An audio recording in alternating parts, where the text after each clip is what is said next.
বলছি আওয়ামী লীগকে পুনর্বাসনের ইতিহাস ভালো হয় নাই। আপনার বাবার ইতিহাস থেকে শেখেন, আপনার মায়ের ইতিহাস থেকে শেখেন, 111-এর ইতিহাস থেকে শেখেন। এই দজ্জালকে যদি পুনর্বাসনের চেষ্টা করেন, দজ্জাল পুনর্বাসিত হবে না, আপনারা নির্বাসিত হয়ে যাবেন।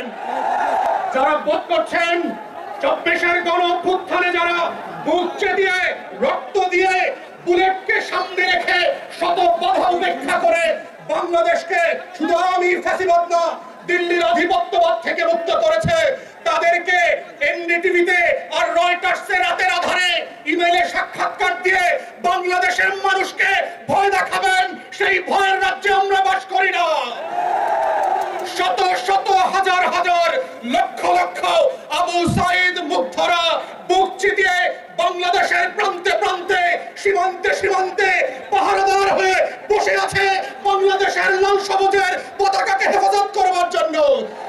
যারা বোধ করছেন আপনারা কয়েকজন সিনিয়র বাটপার জ্যেষ্ঠ সাংবাদিকরা টকশোতে গিয়ে কথা বলবেন আর বাংলাদেশের মানুষ শেখ হাসিনার পক্ষে লড়াই করবার জন্য প্রস্তুত আছে, গত 17 বছরের ইতিহাস দেখেন, গণমাধ্যম বিরোধী দলের বক্তব্য প্রকাশ করে নাই।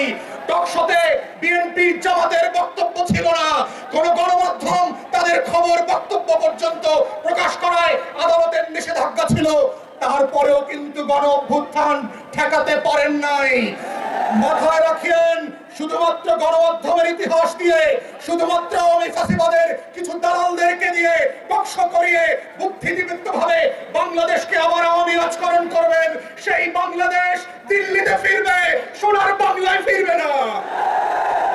অতএব আমাদের বক্তব্য খুব পরিষ্কার। আমরা সরকারকে বলছি, বিভিন্ন জায়গায় বরিশাল সহ আমরা খবর পাচ্ছি আপনাদের দলের নেতা কর্মীদের পৃষ্ঠপোষকতায় আর্থিক লেনদেনের মাধ্যমে আওয়ামী লীগের গুন্ডা পান্ডারা পুনর্বাসিত হচ্ছে। পাড়ায় পাড়ায় মহল্লায় মহল্লায় আওয়ামী লীগের পরিচিত সন্ত্রাসী ক্যাডাররা হেলমেট বাহিনীরা আবার ফিরছে, তাদের সাথে একসাথে মিলেমিশে বরিশালের মাদকের ব্যবসা করছেন। আমরা কিন্তু সবকিছু জানি। প্রশাসনকে বলছি, সরকারকে বলছি, আওয়ামী লীগকে পুনর্বাসনের ইতিহাস ভালো হয় নাই। আপনার বাবার ইতিহাস থেকে শেখেন, আপনার মায়ের ইতিহাস থেকে শেখেন, 111-এর ইতিহাস থেকে শেখেন। এই দজ্জালকে যদি পুনর্বাসনের চেষ্টা করেন, দজ্জাল পুনর্বাসিত হবে না, আপনারা নির্বাসিত হয়ে যাবেন।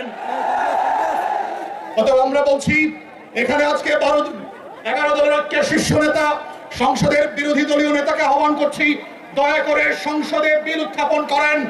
11 দলের পক্ষ থেকে জুলাই গণ-অভ্যুত্থানকে নিয়ে যারা তালবাহানা করছে, জুলাই গণ-অভ্যুত্থানকে প্রতিদিন গণমাধ্যমে টকশোতে বিভিন্ন নাটক সিনেমায় কিভাবে করে উপস্থাপন করছে, ফেসবুকে অনলাইনে ছোট করছে, শত শত হাজার হাজার শহীদ আহত যোদ্ধাদেরকে জীবন নিয়ে খেলাবেলা করছে, তাদের বন্ধ করবার জন্য আইন করে অবিলম্বে এই লোকগুলোকে আইনের আওতায় আনেন, ফৌজদারি বিচারের মুখোমুখি করেন। তা না হলে রাস্তার জনগণ যেদিন এই ধরনের বাটপার আওয়ামী বিটিমের বুদ্ধিজীবীদেরকে রুখে দাঁড়াবে, সেদিন মব জাস্টিসের কথা আপনারা বলতে পারবেন না।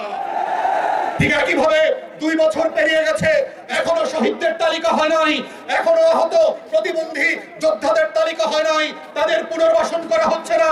যাদের যেই সংগঠনে জুলাই স্মৃতি ফাউন্ডেশনের উপরে দায়িত্ব ছিল তাদের পুনর্বাসন করবার, সেই জুলাই স্মৃতি শহীদ ফাউন্ডেশন গত 5 মাস ধরে বেতন পাচ্ছে না।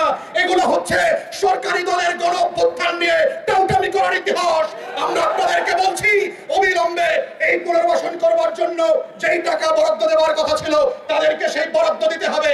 আমাদের শত শত হাজার হাজার জুলাই নেতাদের পুনর্বাসনের যে আকাঙ্ক্ষা এবং ওয়াদা জাতির কাছে রাখা হয়েছিল, সেগুলো ব্যত্যয় কোনোভাবে করা যাবে না। আর সর্বশেষ বলছি, বরিশাল বিভাগের উন্নয়ন যে অনেকগুলো দাবি ছিল, যেগুলো নিয়ে আমি গত 2 বছর ধরে অন্তর্বর্তীকালীন সরকার এর সাথে দেনা পাওনা করেছি, ন্যায্য অধিকারের জন্য উপদেষ্টাদের দরজায় দরজায় গিয়েছি। যেই প্রকল্পগুলো পাশ হয়েছে সেগুলো শুনলাম এই বাজেটে নাকি আবার বরাদ্দ দেওয়া হয় নাই। আমরা অবিলম্বে দাবি করছি, বরিশালবাসীর বহুদিনের দাবি কুয়াকাটা থেকে ভাঙার রাস্তা 6 লেনের করতে হবে। আমরা দেখলাম ইতিমধ্যে বৃষ্টিতে খারাপ ওয়েদারের কারণে রাস্তার বেহাল অবস্থা, এগুলোকে অবিলম্বে ঠিকঠাক করতে হবে। বরিশালের যুবক সম্প্রদায়দের জন্য চাকরি কর্মসংস্থানের ব্যবস্থা করবার জন্য আমরা এখানে ট্যাক্স ফ্রি ইনভেস্টমেন্ট প্রণোদনার জন্য দাবি করেছি। ভোলার গ্যাস ক্ষেত্রের 30% হিস্সা ন্যূনতম বরিশাল বিভাগে তরুণদের তরুণদের জন্য খরচ করতে হবে, যেন আমার তরুণরা চাকরি বাকরি এবং কর্মসংস্থানের বাইরে না থাকে। ঠিক এইভাবে আমরা দাবি করছি বরিশালকে ঢেলে সাজানোর জন্য যেই ওয়াদা প্রত্যেকটা সরকার করেছে, ইনক্লুডিং গত এখনকার যিনি সরকার আছেন, আপনাদের ওয়াদাগুলো আপনারা ম্যানিফেস্টো দেখে পড়বেন। ক্ষমতায় গেলে আমরা দেখতে পাই কিভাবে সরকারি দল তাদের ওয়াদার কথা ভুলে যায়, বরং ভঙ্গ করবার ইতিহাসের দিকে চলে যায়। জুলাই সনদ বাস্তবায়ন তো দূরের কথা, আমরা দেখতে পাচ্ছি বিএনপির 31 দফার ইতিমধ্যে 6 থেকে 7 দফা তারা নিজেরা ভঙ্গ করেছে গত 5 মাসে। যদি এটা ইতিহাস হয়, আপনাদেরকে কিন্তু ইতিহাস ক্ষমা করবে না।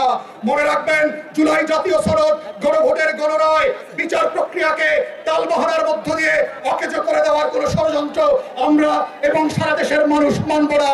অতএব সেই লড়াইয়ে সবাইকে থাকার আহ্বান জানিয়ে আমার বক্তব্য এখানে শেষ করছি।